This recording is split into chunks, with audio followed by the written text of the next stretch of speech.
সুপ্রভাত, কেমন আছেন? আমি প্রিয়াঙ্কা। আর একটা নতুন দিন নিয়ে এলাম।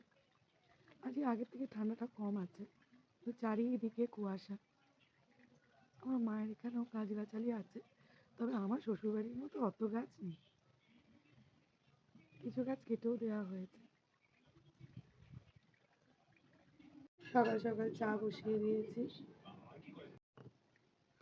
সকাল সকাল মাছ নিচ্ছে। খুব ভালো নাও। সকালে ট্যাংরা, আবার এখন এসে পেটি মাছ দিচ্ছে। দাদা যতবার এখান থেকে রাউন্ড দেবে মাকে মাছ গজিয়ে গজিয়ে চলে তুমি বাড়ি নিয়ে যাবে। হ্যাঁ, ছেলের জন্য নিচ্ছি। দাদু নাতির গল্প চলছে। কি গল্প হচ্ছে? আর গল্প করার লোক তো এখন একজনই, যে যার সঙ্গে করতাম সে তো এখন মায়ের কথা বলছো? একদমই, সে তো এখন গল্প করার একজনই এখন। তুমি তো আজ বাইরে বেরিয়ে যাচ্ছ, কি করবে? হ্যাঁ, আজকে তো যেতে হবে, সেখানেও এক কাজের জন্যই যাওয়া। নাতি থাকবে কি করে এতদিন তোমার ছেলে?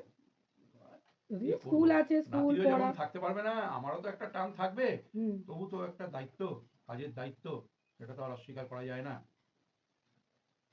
কোম্পানি একটা দায়িত্ব দিয়ে রেখেছে। তো রোদ্দুর বাবা যে বেরিয়ে যাচ্ছে তো বাইরে, কি করবি?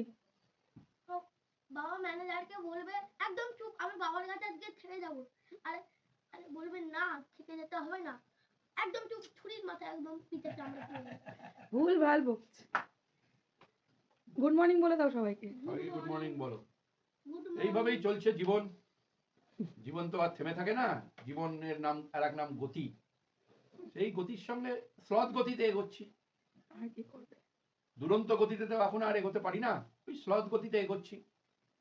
কি করব, এগোতে হবে। থেমে থাকলে আমার চলবে না, জীবনটাকে আর থামিয়ে রাখা যাচ্ছে না। এইভাবেই চলছি। সবাই ভালো থাকুন। চা খেয়েছো? Good morning.